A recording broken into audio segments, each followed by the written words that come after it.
अब देखिए, इन लोग का एजेंडा अलग है। ये चाहते हैं कि मनुवादी जो व्यवस्था है, मनुस्मृति है, उससे देश चले, लेकिन हम लोग उसको होने नहीं देंगे। हमारी जो ग्रंथ है वो केवल संविधान है, उसी से देश चलेगा। जो शेड्यूल कास्ट को आरक्षण मिला है, तो इसका आधार बाबा साहब ने social and educationally backward classes के लिए कहा गया है। इसमें कहीं भी इकोनॉमिक फैक्टर नहीं, क्योंकि अगर इकोनॉमिक फैक्टर होता तो उसमें लिखा होता संविधान में। जो संविधान में लिखा है वो हमारे लिए पत्थर की लकीर है।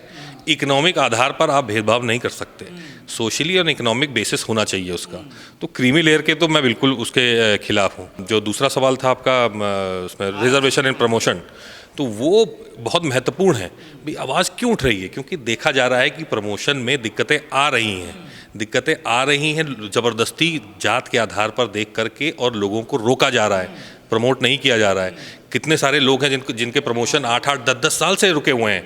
कई लोगों से मिला 10 साल से उनका प्रमोशन नहीं हो रहा। क्यों? क्योंकि वो उनकी लॉबी नहीं है, उनका वो नहीं है। तो सर, आपको नहीं लगता गवई साहब ने एक रास्ता खोल दिया? जो लोग विरोध करते थे आरक्षण का, उनके लिए एक रास्ता दे दिया नई बहस के लिए उन्होंने। देखिए, अब जो उनके सामने जो पॉइंट्स प्रस्तुत किए होंगे ना, उसके आधार पर उन्होंने ये बात कही होगी।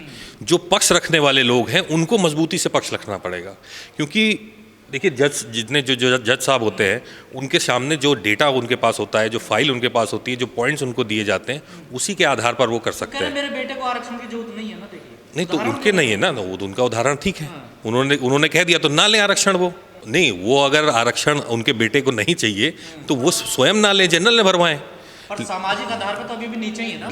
लेकिन जो रूल होता है, हम रूल की बात करेंगे ना, जो कानून है हम उसकी बात करेंगे ना, लॉ की बात करेंगे। संविधान के में साफ साफ लिखा है सोशली एंड एजुकेशनली बैकवर्ड। इसमें इकोनॉमी का आधार नहीं होना चाहिए। तो ये मेरा पक्ष है, बाकी हम लोग उसको समाज चैलेंज करेगा। साधु संत वो कह रहे हैं कि आरक्षण को खत्म कर देना चाहिए, जो जाति के आधार पर, यानी गृह युद्ध होगा देश में। जगत गुरु खुद बोल रहे हैं, रामभद्राचार्य सर। देखिए, उनके कहने से क्या होगा? ये देश संविधान से चल रहा है। कहने को तो लोग बहुत कुछ कहते रहते हैं, ठीक है। ये देश हमारे कायदे कानून से चलेगा, कानून संविधान के आधार पर बनेंगे, और संविधान में स्पष्ट लिखा है आरक्षण की बात। जब समाज स्वयं इतना ताकतवर हो जाएगा, समाज में बराबरी हो जाएगी, अवसर की बराबरी हो जाएगी, तब समाज स्वयं आरक्षण को ठुकरा देगा। लेकिन अभी वो समय नहीं आया है, क्योंकि अभी भी पूरे देश में देखा गया है कि समस्याएं हैं। संविधान का जिक्र किया, लगातार विपक्ष कह रहा है कि संविधान खतरे में है, उसको बचाने की जरूरत है। किससे खतरा है संविधान? खतरा सरकार से है। इनके 2 सांसदों ने बोला है, मौजूदा सांसद बोला था 2024 में इलेक्शन से पहले, 400 पार कर दीजिए, हम संविधान बदल देंगे। ये भी नहीं कि कुछ स्पेसिफिक कह रहे हैं कि इसमें अमेंडमेंट कर देंगे, संविधान ही बदल देंगे। और मौजूदा सांसदों ने कहा ना, तो पद पे है, रिस्पॉन्सिबल पद है उनका। सलाहकार ने भी बोला था, मोदी जी के सलाहकार ने, सब बोल रहे हैं, इनके ऑफिशियल पोस्ट में वो था। तो जब ये ऐसा कह रहे हैं तो मतलब कहीं ना कहीं मंशा है करने की, तभी ना ये सब बातें हो रही। सर, एक यात्राएं निकाली जा रही हैं देश में अब कि भारत को हिंदू राष्ट्र बना देना चाहिए। क्या संविधान में कोई ऐसा प्रावधान है कि भारत को हिंदू राष्ट्र घोषित किया जा सकता है? नहीं, इसमें तो सीधे सीधे लिखा हुआ है, रिपब्लिक है, डेमोक्रेटिक रिपब्लिक है, सोशलिस्ट रिपब्लिक है। इसमें धर्म के आधार पर कोई संभावना ही नहीं है। और अगर अब देखिए, इन लोग का एजेंडा अलग है। ये चाहते हैं कि मनुवादी जो व्यवस्था है, मनुस्मृति है, उससे देश चले, लेकिन हम लोग उसको होने नहीं देंगे। हमारी जो ग्रंथ है वो केवल संविधान है, उसी से देश चलेगा। समझ में नहीं आ रहा, पूरी बीजेपी, आरएसएस सब संविधान दिवस मना रहे हैं, लेकिन ये वही आरएसएस है जिसने संविधान का सबसे पहले विरोध किया था। सर देखिए, बाबा साहब के पुतले जलाए थे इन लोगों ने। नहीं, इनको पता चल गया ना 2024 में, तो ये तो क्लीन स्वीप 400 पार करने वाले थे। लेकिन जैसे ही संविधान के विरोध में बोला, पूरा समाज इनके खिलाफ खड़ा हो गया। जब समाज खिलाफ खड़ा हो गया तो इनको अहमियत पता चली। तो जब अहमियत पता चली तो फिर सब भी मनाएंगे। पर सर, लगातार बाबा साहब का अपमान देखने को मिल रहा, जगह जगह उनकी मूर्तियां तोड़ी जा रही हैं। बिल्कुल सही कह रहे हैं आप। बहुत ज़्यादा समाज में आक्रोश है इस बात का। अकेले बरेली में 2 साल में 20 बार, मैं बरेली की बात कर रहा हूँ, उत्तर प्रदेश में 2 साल में 20 बार बाबा साहब की मूर्तियों पर हमला हुआ है। प्रतिमाओं पे खंडित करने का प्रयास किया गया, कई करी भी गई हैं, और जगह जगह गया है। कई जगह तो मैं स्वयं गया हूँ, बरेली भी मैं स्वयं गया था, आपके यहाँ आगरा भी गया था, आजमगढ़ भी गया था।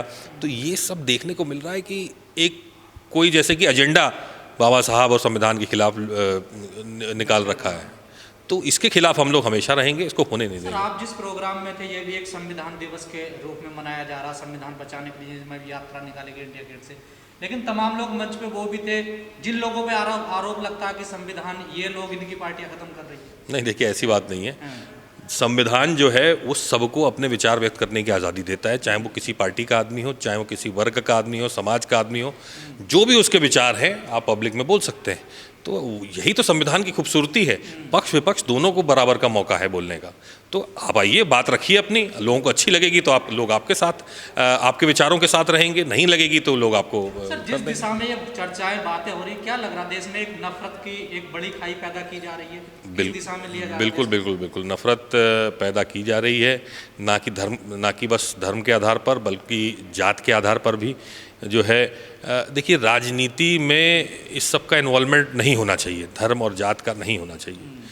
जो आपका एजेंडा है, देश कैसे आगे बढ़े, कैसे हमारा युवा आगे बढ़े, कैसे दबा कुचला डिप्रेस क्लासेस जो है उनका डेवलपमेंट हो, किस तरह किसान का डेवलपमेंट हो, महिलाओं का डेवलपमेंट हो, इन सब पे चर्चा होनी चाहिए। ये एजेंडे चुनाव के होने चाहिए, ना कि धर्म और जात के आधार पर। सर देश में क्या अभी जातिवाद है जिस प्रकार लोग कह रहे हैं कि अब जातिवाद? बिल्कुल जातिवाद है, कहाँ ख़त्म हुआ है जातिवाद? नहीं, रिजर्वेशन एंड प्रमोशन क्यों मांगा जाता अगर नहीं होता जातिवाद तो क्यों जो है शास्त्री दलितों के घर जाके खाना खा रहे हैं, जात पात की मिटाने की बात कर रहे हैं, वो भेदभाव मिटाने की बात कर रहे हैं। तो भैया उनका एजेंडा पता नहीं क्या है, उन तो अलग ही हैं। अब खाना खाने की बात अलग है, अपने पीएस को रखें दलित समाज से। पढ़े लिखे लोग, एडवोकेट्स भी, अब अभी तक तो संविधान को बदलने की बात होती थी, अब तो ये भी कहा जा रहा है कि जो इसका मूल ढांचा, जो आत्मा है संविधान को, उसको भी बदल देना चाहिए। वो संभव ही नहीं होगा है, सर? बिल्कुल संभव नहीं है। हम लोग ऐसा होने ही नहीं देंगे। पूरा समाज खड़ा हो जाएगा, दलित समाज, पूरा ओबीसी समाज, सब खड़े हो जाएंगे। 50% के ऊपर आबादी है, क्या कैसे कर लेंगे? पर सर समाज तो बटा हुआ है ना, देखिए सर। नहीं, देखिए जब संविधान की बात आएगी, जब इसको उनके हक को छीनने की बात आएगी तो सब एक हो जाएंगे। सर दिल्ली में तमाम बाबा साहब के नाम के स्कूलों को बदल दिया गया है, यहाँ नहीं, वो तो गलत किया है। नहीं हुआ सर, कुछ नहीं हुआ। नहीं, विरोध हम लोगों ने किया है, हम लोग आगे भी करते रहेंगे, और यहाँ पे भी तो प्रस्ताव मीटिंग में पास हुआ है कि जो है इसको चेंज किया जाए। देखिए, मैं महासंघ के सभी पदाधिकारियों को आज बधाई देता हूं कि संविधान दिवस के उपलक्ष्य में इतना बड़ा कार्यक्रम किया। समाज में बहुत बड़ी मैसेज गई है और आगे भी कार्यक्रम होना चाहिए ताकि हमारा समाज संविधान दिवस पे जागरूक पैदा करे। और जैसे आज मैं आपके माध्यम से भारत के प्रधानमंत्री और भारत के गृह मंत्री से ये मांग करता हूं कि संविधान दिवस नहीं बल्कि संविधान कक्षा 1 से लेकर के और 12वीं के क्लास तक पढ़ाया जाए।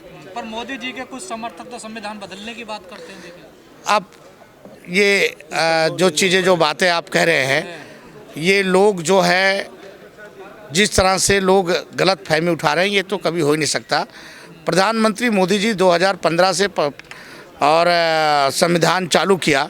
प्रधानमंत्री जी का मकसद है कि हर गांव, हर गुरबा, हर गरीब, हर सरपंच, हर प्रधान तक ये संविधान पहुंचना चाहिए ताकि लोगों तक मालूम हो कि भारत का संविधान कितना मजबूत है।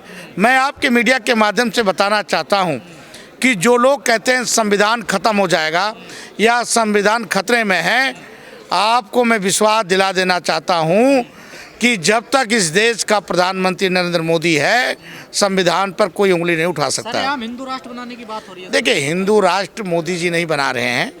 भारत अखंड भारत है, राजा अशोक के जमाने से ही अखंड भारत है और अखंड भारत रहेगा। उनके छोटे भाई हैं ना धीरेन्द्र शास्त्री, वो कह रहे हैं ना। ये आप गलत बोले हैं। क्यों उन्होंने बोला? आप गलत बोले। मेरा छोटा भाई। देखिए, कोई भी प्रधानमंत्री किसी के पास जाता, आज KP चौधरी के पास भी आता तो वो भी छोटा भाई बोलता है। हाँ।